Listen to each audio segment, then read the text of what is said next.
All right, man. Let's talk about Brad. Brad talks with Rich Eisen about the Lions Super Bowl window and where does he think the window is at. You know, even if the answer was as closed, would he be transparent about that? What do you say to the narrative that the Lions window is closing and that the ceiling was halftime of the NFC Championship game a couple of years ago? I would push back on that because even with the dilemma that we're facing now, is that we have a lot of young ascending players that are eligible for extensions. Even look back at this past season, I want to say we had 6 Pro Bowl players. We had 3 All-Pro caliber players that weren't even available. That could have been more. So, I think what we've done in the draft in terms of having these ascending young players, I do think that that's given us an opportunity to keep our window open, and then also our quarterback that he's in his prime, he's playing at a high level. So I think just those alone keeps that window open. But I understand. I understand the situations. Like, yeah, you get that close to making it to the big game, and then you don't make it that close again. Okay, the easy narrative is, okay, it's closing because you missed your shot. That's not what we believe. We still believe that our window's open, and really the way we operate is we want to avoid windows. Right.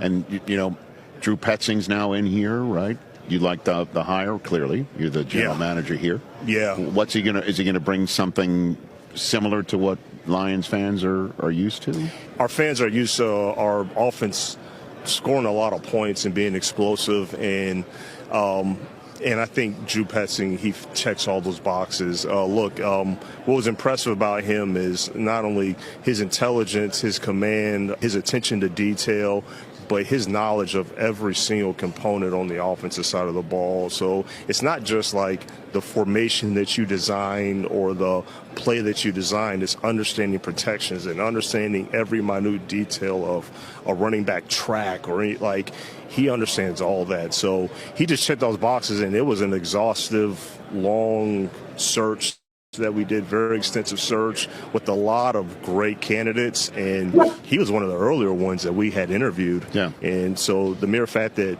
he kept staying afloat and we kept going back to him, I thought spoke volumes. So we heard what he had to say.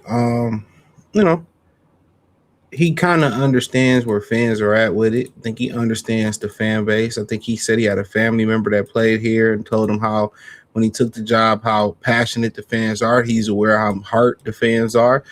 But at this point, you can't really say if the NFC Championship was, the pinnacle or the climax of this regime. You know what I'm saying? You can't say it, because until the story is wrote, until it's already written and done and said for, you can't really say that. So, but he understands it. But one thing that I just seem like the Lions fans have got spoiled on, he's consistently drafted smash hit talents. I mean, he has been phenomenal with this draft. And now the last couple years, people may have a little bit of pushback on the last few years of what he's done in the draft. But for the most part, most of his issues in the draft, they pretty much just boil down to injuries. Guys have not really reached their potential because of injuries, and I think a lot of that is to be said and had because of maybe some of the practice habits that's been coming up. So I've heard a 49er fan in the comment section say, well, we practice too soft. So there is a common meshing point where they got to find it. But in reality, he said you try to avoid windows. We try to avoid windows. We try to just, the way you do that is you continue to draft well. That's what he's saying. We want to continue to draft well where we don't have to worry about windows. Plug and play. We got some guys that we might not can pay. Some guys that we might have to say goodbye to, but we want to plug these new guys in. And the reason they haven't won, in my opinion, is just because of the injuries. A lot of the guys that he drafted has been phenomenally talent wise. They fit. They just ain't been able to stay healthy, unfortunately. So, but yeah, I mean, people say, oh, they got so many needs. Every team gonna have needs before football snapped and after football snapped. Regardless, if you look best case scenario, they stick with the line, they stick with Mahogany, stick with Frazier, stick with Taylor Decker, stick to put Tay Rowledge at center and keep Panisa Will. That may work. A year together again, they may mesh. Obviously, that probably won't be the case. They probably bring in another tackle that play guard, rotate the center, and then that tackle will go to left tackle when Decker get the hell up out of here. So we understand that may happen. I mean, obviously, they got some really good receivers. I mean, obviously, there's been little digs took at John Morton. If you read between the lines, somebody that understands protections and a lot of the minute little details. And he said it before. Somebody in the season wrap up. If you listen, somebody offensive coordinator that's prepared. They saying he wasn't prepared. Maybe he didn't know the little nuances of calling. Of play calling. The meticulous, maybe he wasn't meticulous enough. I mean, I don't think maybe this is pretty much what they're saying verbatim. And for you to be, you notice what he said. He interviewed early. He interviewed early for this, right? And he ended up doing it. Usually a guy that getting a job, guy that interview early or a guy that go early, they tend to forget. They tend to forget about that guy. They go with the last guy that had a major impression on them. That's what they tend to deal with.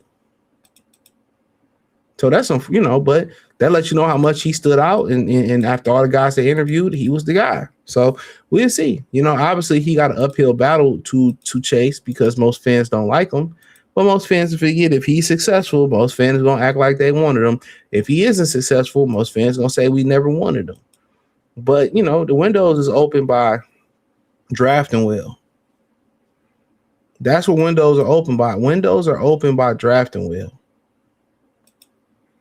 Don't forget it. Drafting well. Being able to have a farm system and be able to keep the right coordinators and coaches in play just in case it go left. That's when windows are open. Stay open. It's like nothing. It's like you at work. You got a system, right? You got a system at work. Once you come up to a system and you perfect the system is a system. That's what it is. They have a system and where they type of players they want, and that's the first thing you do when you attacking something. You want to come up with a system. You need to come up with a system when you looking to attack something. So, or you looking to do a job. Once you come up with a system, there'll be minor detail tweaks, exceptions to the rules, to the system every now and again. But that system helps you to sustain longevity. But hey, check out Detroit Lions Talk playlist. Thumbs up the video, share the video, subscribe to the channel. Peace.